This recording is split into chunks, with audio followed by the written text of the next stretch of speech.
Delante de tu trono, Señor, yo quiero estar para contemplar tu hermosura y santidad.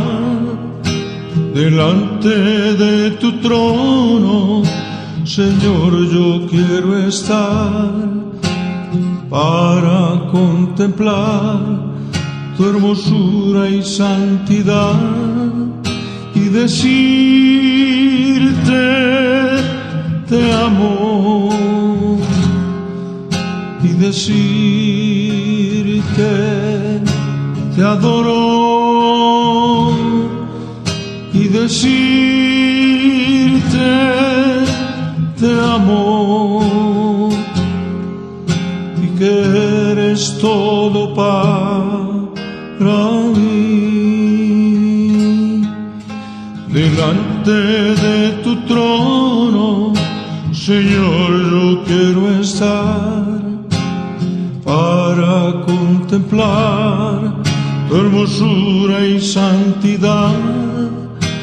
Delante de tu trono, Señor, yo quiero estar para contemplar tu hermosura y santidad y decirte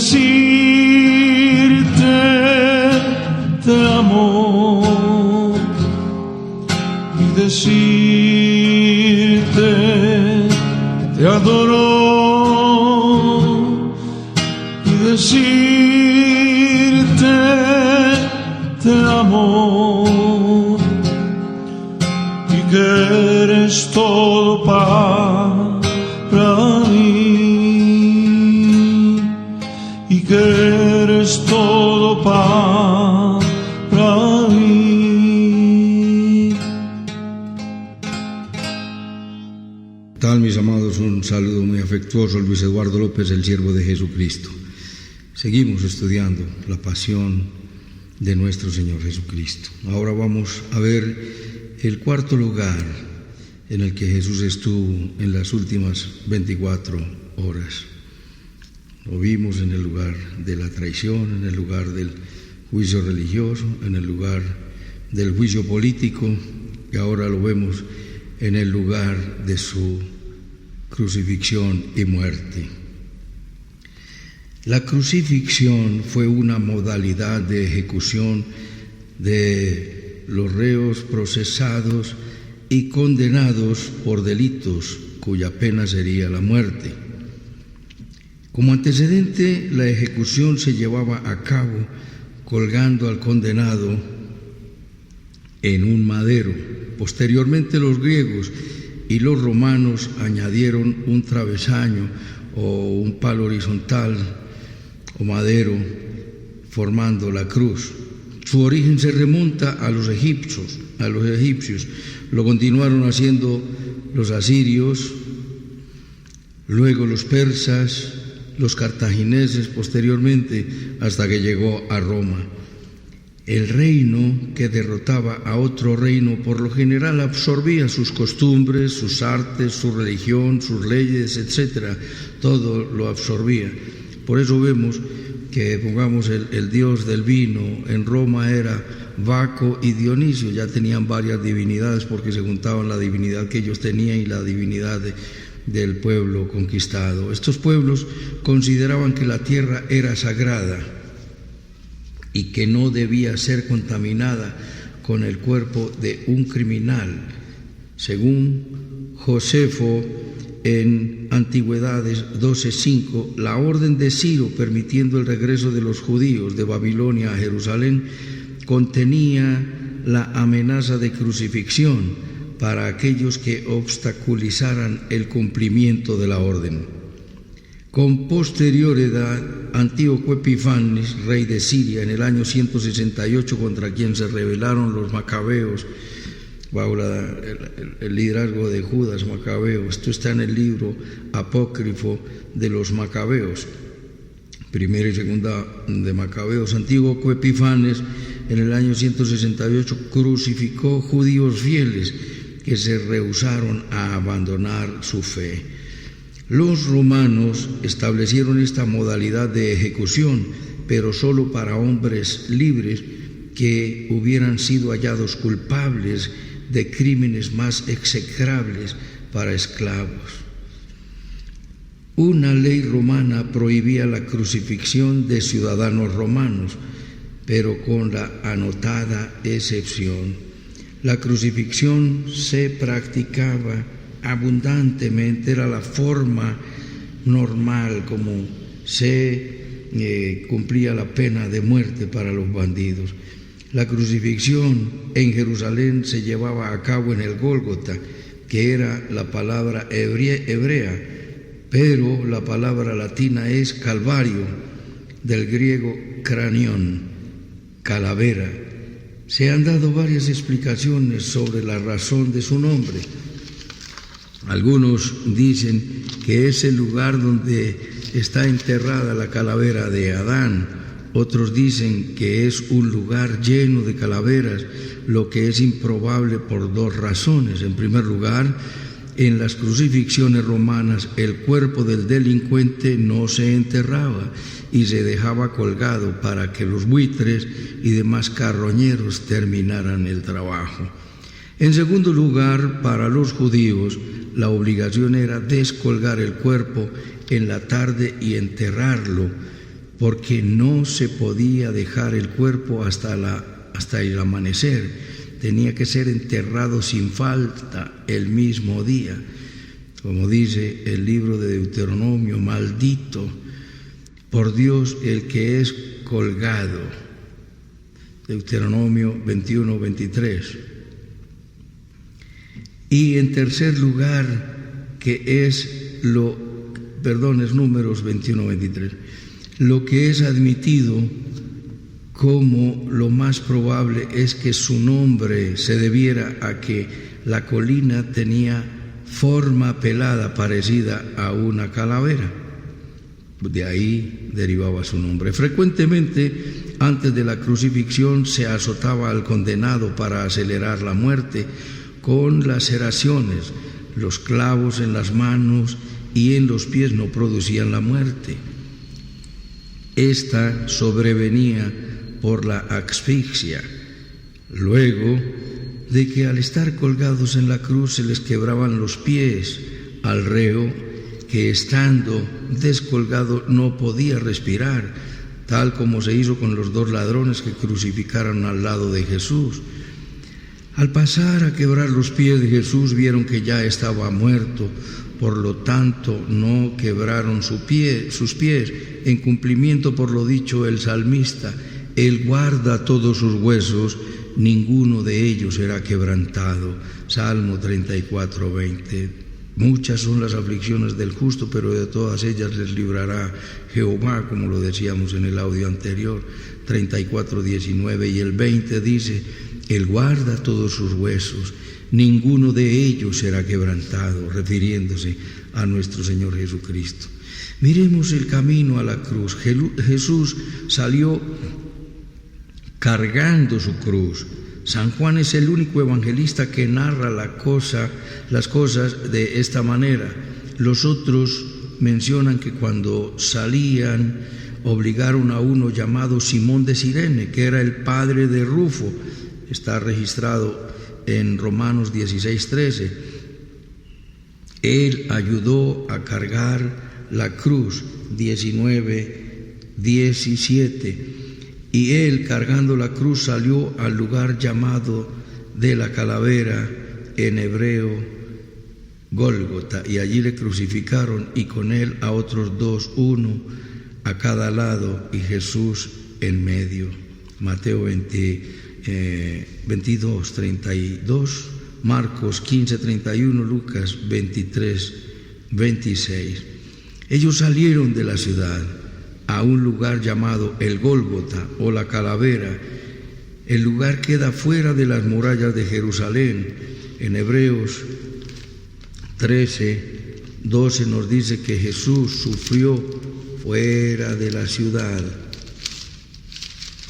Hebreos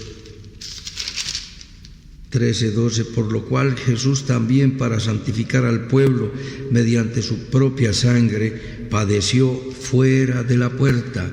También menciona que Jesús, para santificarlos, lo hizo fuera de la ciudad. Su propia sangre padeció fuera de la ciudad, y esto tiene su significado especial que vamos a mirar. Fue el rechazo de Israel a su Mesías. Así vimos la salida de sus seguidores del judaísmo.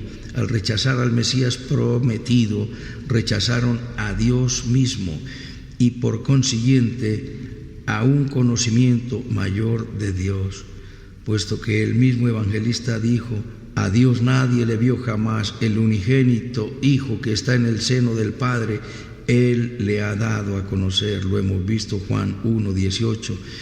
Todas las riquezas y el pleno entendimiento de Dios se alcanzan mediante nuestro Señor Jesucristo. Rechazar a Jesucristo es rechazar el conocimiento, porque nos dice Colosenses 2:3 que en Jesucristo están escondidos todos los tesoros de la sabiduría y del conocimiento de Dios. Fue el rechazo de Dios. Rechazaron a Dios y rechazaron el sacerdocio levítico. Dios rechazó el sacerdocio levítico cuando lo vimos, cuando el sumo sacerdote rasgó las vestiduras. En Éxodo 28:25 dice que las vestiduras no podían romperse. Dios rechazó ese sacerdocio levítico. ¿Por qué? Porque allí iba a oficiar el sumo sacerdote para siempre, según el orden de Melquisedec. Un sacerdocio eterno e inmutable.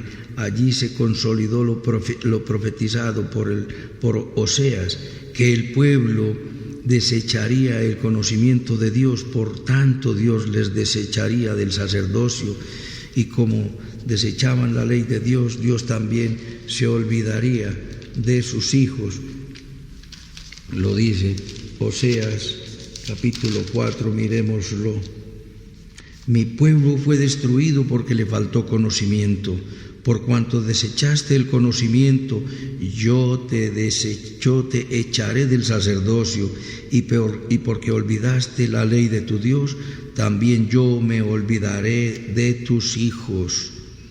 Y Dios cambiaría también su honra en afrenta.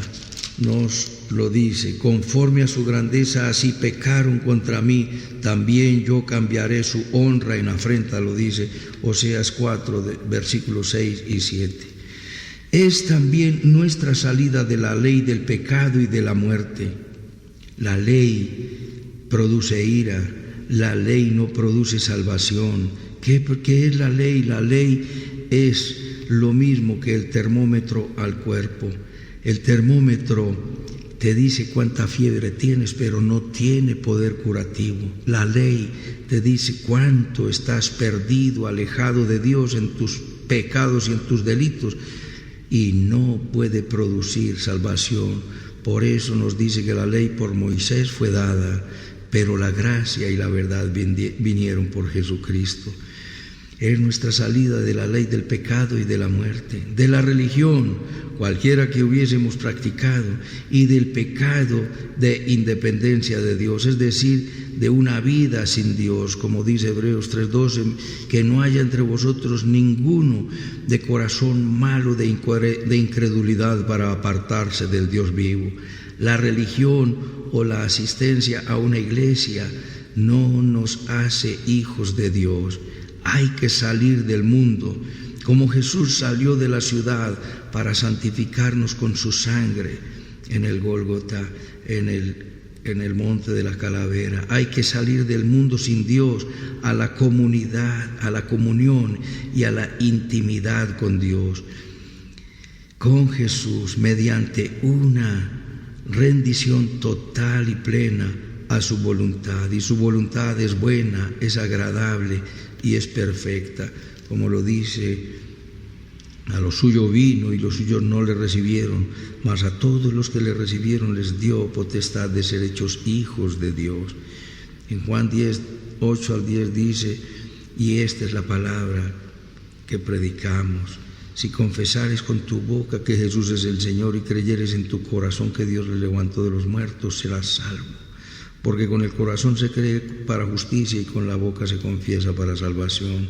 Por eso en Romanos 12:2 también dice que no, por las misericordias de Dios, presentemos nuestros cuerpos en sacrificio vivo y santo, agradable a Dios, que es la verdadera adoración.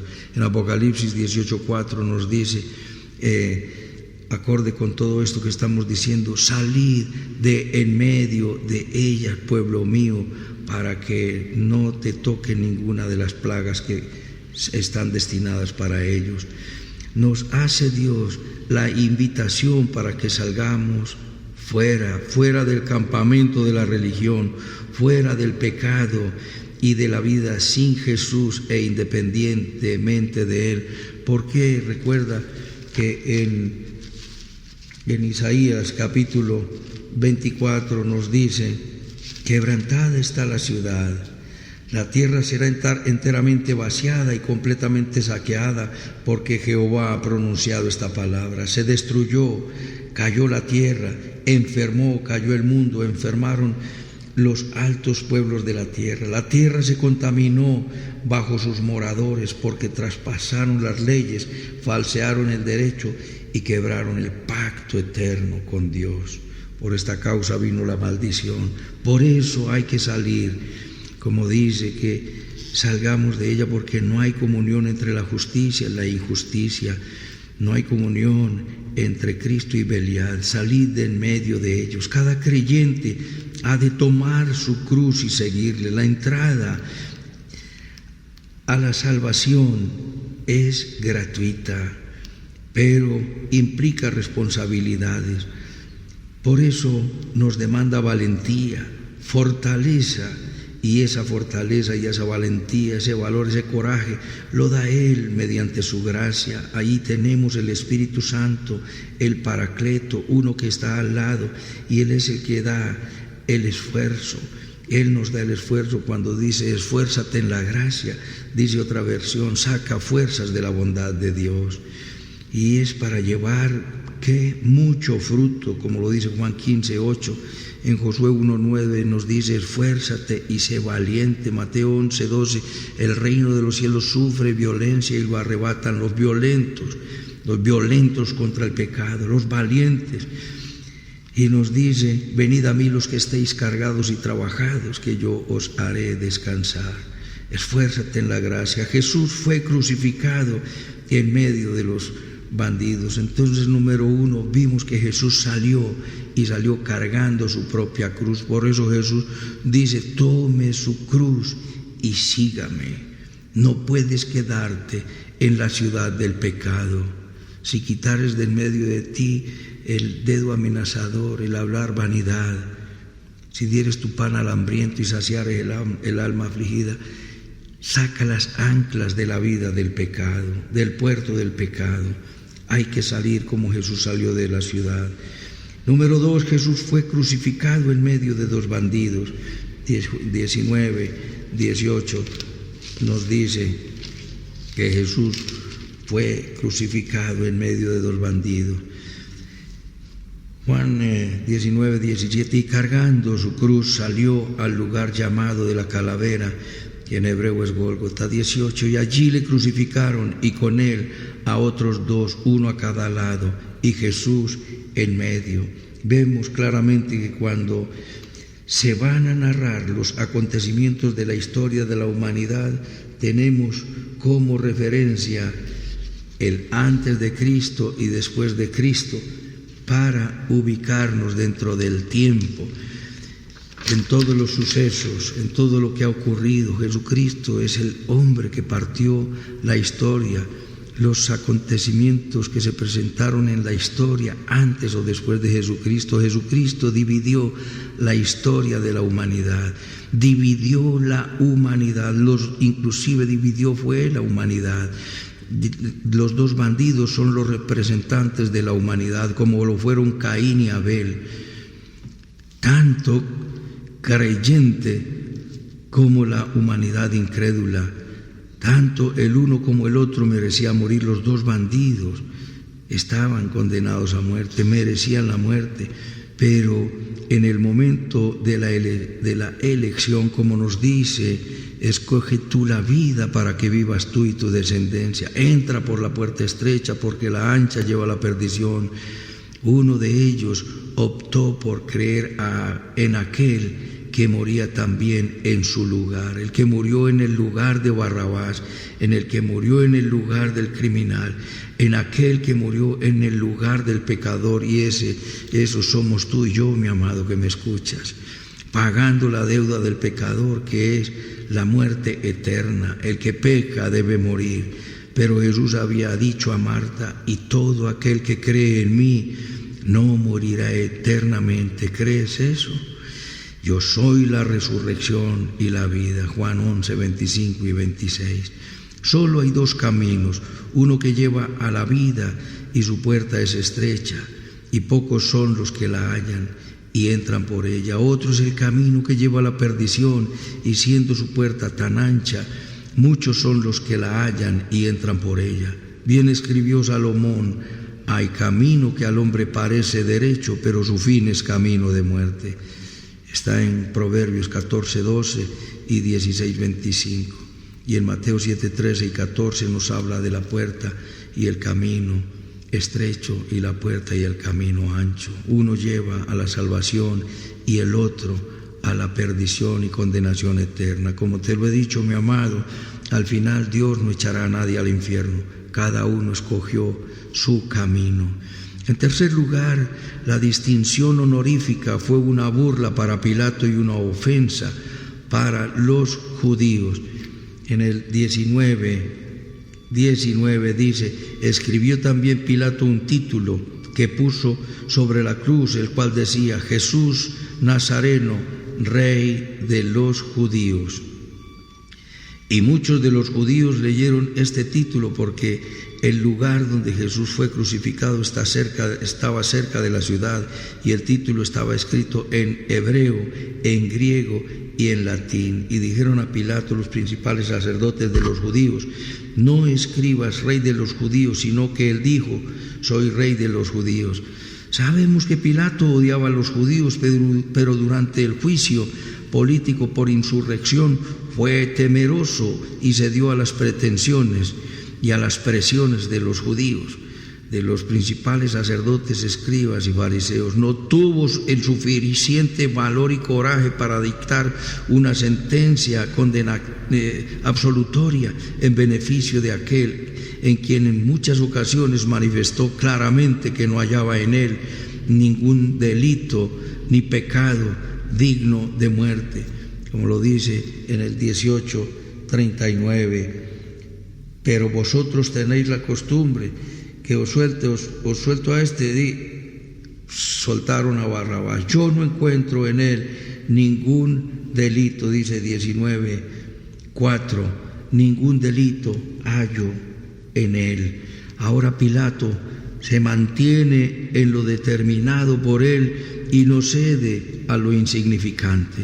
Frente a lo mucho lo presionaron y lo persuadieron, tuvo temor y no lo soltó, sino que lo azotó y se los entregó para que hicieran como ellos decían.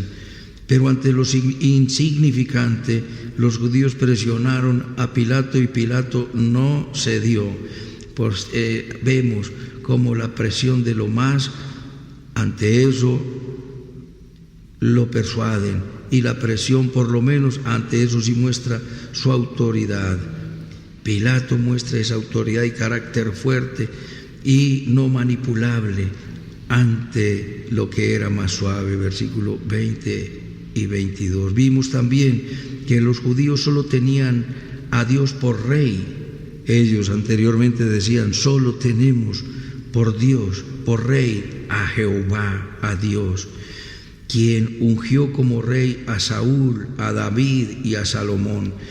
Se lo dijo al profeta Samuel en 1 Samuel capítulo 8, cuando Samuel le dice: Señor, el pueblo quiere un rey como los otros pueblos. me han desechado, y Dios le dice, no te han desechado a ti, me han desechado a mí. Y Dios les nombró rey. Dios fue el que siguió nombrando rey. Y le dice, escucha al pueblo en todo lo que te digan. Algunos dicen que ahí nació la democracia, falso, porque Dios fue el que siguió nombrando los reyes, y entraban en ejercicio porque eran ungidos por Dios.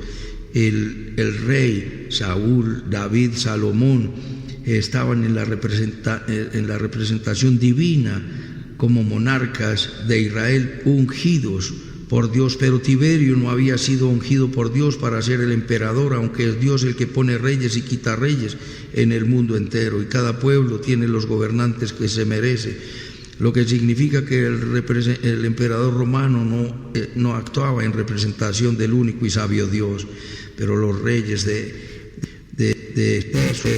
su pueblo sí lo hacían. Ahí estaba el verdadero Dios. Ahora vemos renegando y crucificando al que era verdadero Rey de Israel y del universo entero, hecho que quedará comprobado a su regreso, cuando toda rodilla ante él se doblará y toda lengua confesará su nombre. Filipenses 2:5-11. Fue escrito en latín, en griego y en hebreo. Eran las tres grandes lenguas del mundo en aquella época y representaban la grandeza de tres grandes del momento, tres grandes naciones, como lo dice el escritor William Barclay en su tomo 6 de la obra Comentario al Nuevo Testamento. Juan, tomo 2, página 285, dice, en el plan de Dios todas las naciones tienen algo que enseñarle al mundo, y estas tres hicieron tres grandes aportaciones al mundo y a la historia universal. Grecia le enseñó al mundo la belleza de la forma y del pensamiento. Roma le enseñó al mundo la ley y el gobierno, e Israel le enseñó al mundo la religión y el culto al único Dios verdadero. En Jesús vemos la consumación de las tres cosas. En Él está la suprema belleza y el pensamiento más elevado acerca de Dios. En Él está la ley de Dios y el reino de Dios. Y en Él está la verdadera imagen de Dios. Todas las búsquedas y los esfuerzos del mundo encuentran en Él su culminación. Es significativo que le llamaran rey en las tres grandes lenguas del mundo. Tres grandes del mundo: Grecia, Roma e Israel. Grecia le enseñó al mundo la forma, el pensamiento y la belleza. Roma le enseñó al mundo el gobierno y la ley, e Israel le enseñó al mundo la religión y el culto al único y verdadero Dios. Pero en Jesucristo se encuentran los tres aportes de estas tres grandes naciones. El culto y la belleza están en Jesucristo. El gobierno y la ley están en Jesucristo. Y el culto y la verdadera adoración están en Jesucristo. Jesucristo es la única verdad. Jesucristo es la plenitud. Jesucristo es el gran todo. En Cristo están escondidos los tesoros de la sabiduría y del conocimiento de Dios, como lo dice Colosenses 2:3. En cuarto lugar, la historia de Jesús, un juego para muchos. Versículos 23 y 24. Nos dice: cuando los soldados vieron crucificado a Jesús, tomaron sus vestidos e hicieron 4 partes, una para cada soldado. Tomaron también su túnica, la cual era sin costura, de un solo tejido de arriba abajo. Entonces dijeron entre sí: no la partamos, sino echemos suerte sobre ella, a ver de quién será. Esto fue para que se cumpliese la escritura que dice: repartieron entre sí mis vestidos y sobre mi ropa echaron suertes. Y así lo hicieron los soldados. Estaba citando el Salmo 22 18. La indiferencia, te lo he mencionado, qué crueldad, qué indiferencia y qué insensibilidad. Viendo a un hombre colgado en una cruz y ellos jugando dados por la ropa. Y no era cualquier hombre, era el creador del cielo y de la tierra, el autor de la vida, el autor y consumador de la fe. Una gran indiferencia ante la máxima revelación de Dios que se manifestó en la persona de nuestro Señor Jesucristo, quien le ha dado a conocer al Padre. Pero los hombres siguen envanecidos en su propio razonamiento y su necio entender sigue entenebrecido, y siguen dando culto a las criaturas antes que al Creador, como lo registra, lo cita el apóstol Pablo en Romanos 1:20 al 24. Él es el primogénito de la creación, porque por medio de Él fueron creadas todas las cosas, las que están en los cielos y en la tierra, sean tronos, dominios, sean principados, dice Colosenses 1:15 y siguientes al 19. Hebreos 1:3, que Dios habló por los profetas, ahora nos habla por su Hijo, por medio de quien hizo todas las cosas y sustenta todas las cosas por la palabra de su poder. Jesucristo es el grande, el todopoderoso, el sublime, el amoroso Dios que se hizo hombre para entregar su vida, para darte salvación, mi amado que me escuchas. La indiferencia y la falta de misericordia y de sensibilidad ante el dolor ajeno han acompañado siempre a la humanidad, pero en el caso de Jesús es más doloroso, puesto que Jesús sufrió nuestros dolores. Él no cargó con su pecado, sino con nuestro pecado. Es terriblemente angustioso que la humanidad ni siquiera se da por entendida de que tales sufrimientos fueron porque te amó tanto, por lo que tanto amó Dios al mundo.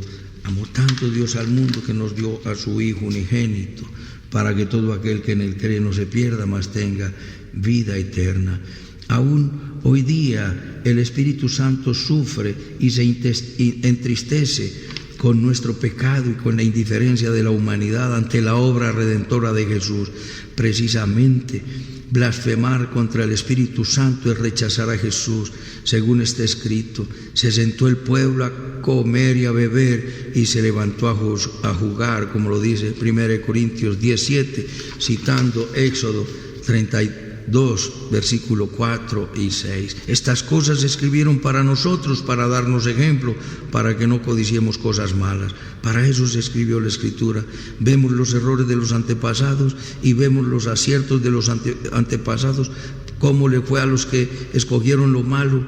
Pues terriblemente les fue. Y los que hicieron lo bueno y atendieron la voz de Dios, pues maravillosamente les fue. Fueron salvados, fueron bendecidos y fueron prosperados. Consolará Jehová a Sión y consolará todas sus soledades y convertirá su desierto en paraíso. En los tiempos de Noé ocurrió lo mismo, y lo mismo está ocurriendo hasta que el Señor regrese, porque como en los días del Señor, en los días del diluvio, estaban comiendo y bebiendo y dándose en casamiento, hasta que el día en que Noé entró en el arca y no entendieron, hasta que vino el diluvio y se los llevó a todos. Así también será la venida del Hijo del Hombre. Viene Jesucristo y quedarán por fuera, uno será tomado y el otro dejado. Uno es tomado para ser lanzado en el infierno, no es el rapto. El otro es dejado para que reine con Jesucristo en la tierra. Mateo 24, 37 al 39. A Jesús lo estaban custodiando 4 soldados. Hubo 5 prendas para repartir, una para cada uno, y por la que sobraba, para no romperla, echaron suertes, en cumplimiento de lo que dice el Salmo 22, 18, como acabo de decirle. Repartieron entre sí mis vestidos y sobre mi ropa echaron suertes. La verdadera tragedia no es la hostilidad de la humanidad hacia Jesús, sino su indiferencia. La gente es indiferente ante esta historia poderosa, hermosa, salvadora y transformadora. Da salvación, da regeneración y da transformación. No le dan ninguna importancia al amor de Dios y no valoran ni se conmueven ante tales sufrimientos. Como no aceptan la verdad, el Señor manda la mentira y la gente se deleita más bien en la mentira, y la mentira les echará a perder. En quinto lugar y por último, el contraste del gran amor de un hijo hacia su madre. En los momentos de la agonía Jesús sigue pensando en los que sufren, como cuando le capturaron. Yo soy, dejen ir a estos. Ahora en la cruz le encomienda a su amigo y discípulo amado que cuide de su madre terrenal. Jesús estaba ocupando el lugar de Juan en la cruz y le pide a Juan que ocupe su lugar como hijo de María. En otras palabras, le está diciendo a Juan que cuide de su madre y a su madre que cuide de su discípulo amado. Así como Cristo ocupó nuestro lugar en la cruz, nosotros debemos ocupar su lugar en la proclamación de la obra de la cruz y cuidar del alma que sufre, como dice que el verdadero ayuno es la bendición para aquel que sacia el alma afligida. Jesús sació las almas afligidas y tú, como siervo de Jesucristo, dedícate a saciar el alma afligida, a partir tu pan con el hambriento, a dejar ir libres a los quebrantados, a romper todo yugo. Ocupa el lugar de Jesús en la consolación, en la proclamación de la salvación que es en Cristo Jesús, Señor nuestro. Jesús no estaba solo, lo acompañaban 4 mujeres y su discípulo amado, que nos muestran 4 virtudes de la fidelidad y el amor.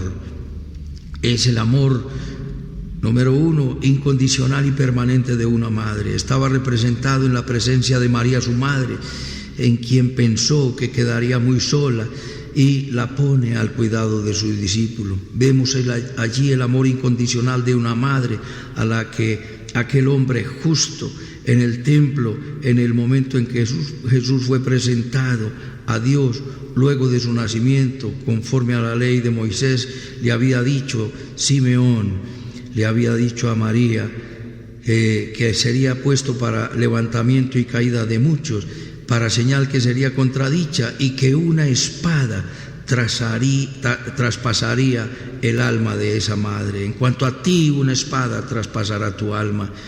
Y esa espada, qué mayor espada que ver traspasado a su hijo con lanza, con clavos, con espina, verlo colgado en una cruz y en terribles sufrimientos.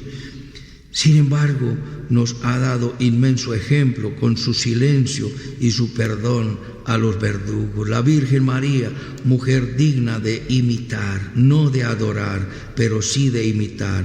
Jesús no comparte la gloria con nadie, solo hay adoración para Dios. María, digna de imitar. El amor de una mujer humilde, que no obstante ser reprendida por Jesús, lo acompaña hasta la muerte, sin importar el peligro de estar allí. Estaba representado en la presencia de la hermana de su madre, que aunque Juan no menciona su nombre, los otros evangelios en pasajes paralelos nos dice que se llamaba Salomé y era la madre de Santiago y Juan, o de Jacobo y Juan, que viniera a Jesús a pedirle los lugares de honor para sus hijos, y Jesús la reprendió y le dijo: no sabes lo que pides, mujer. El que quiera ser mayor entre todos, ese será el servidor de todos. Busca Marcos 15:40 y Mateo 27:56, 20. En el amor, en tercer lugar, el amor de una mujer agradecida que no olvidaría jamás lo que Jesús hizo por ella. Estaba representado en la presencia de María Magdalena, de quien solamente sabemos que Jesús había sacado de ella 7 demonios y que nunca olvidaría lo que Jesús había bendecido a esta mujer y la había transformado. Una mujer de poca virtud la transformó en una mujer de gran virtud.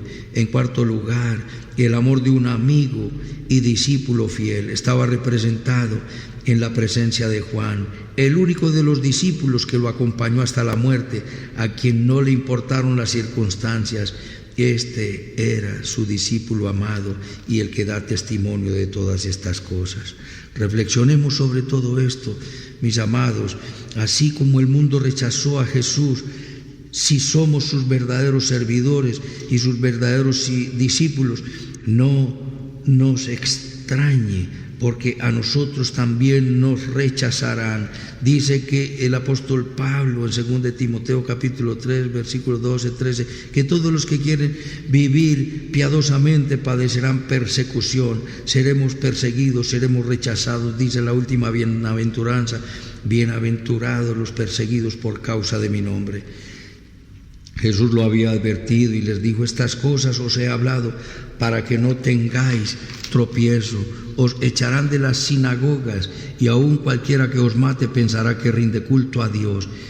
El que no conoce a Dios probablemente hará estas cosas. Lo dice en Juan capítulo 16 del 1 al 4. Os expulsarán de las sinagogas y cualquiera que os mate pensará que rinde culto a Dios. El rechazo y la traición están a la puerta de los verdaderos seguidores de Jesucristo. Te rechazarán, te humillarán, se burlarán de ti y pensarán que no eres un hombre inteligente porque sigues una religión antigua que carece de verdad.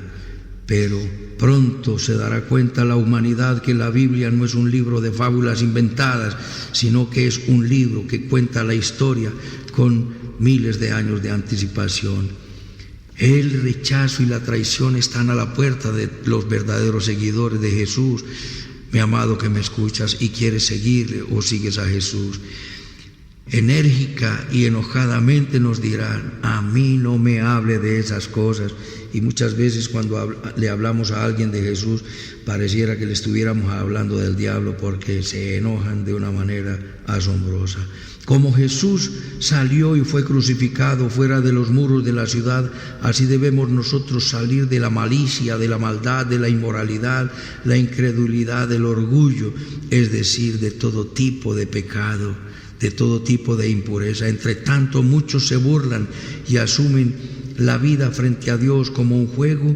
Nosotros, en contraste, debemos hacer notoria nuestra seriedad, compromiso, responsabilidad y diligencia frente a la expansión del reino de los cielos y la formación de la mente de Cristo en nosotros y el carácter de Cristo en nosotros, para que reflejemos al mundo el amor de Dios. Proclamemos la obra de la cruz que tanto le costó a nuestro Señor Jesucristo, y ven a sus brazos, mi amado que me escuchas, ponte en las manos de este hermoso Salvador y dile conmigo, inclina tu rostro. Bendito Padre Celestial, te doy las gracias por tu palabra. Te pido perdón por todos mis pecados. Confieso que Jesucristo es mi Señor, mi Dios y mi Salvador. Te entrego mi vida y haz de mí un vaso útil en tus manos. En Cristo Jesús, Señor nuestro.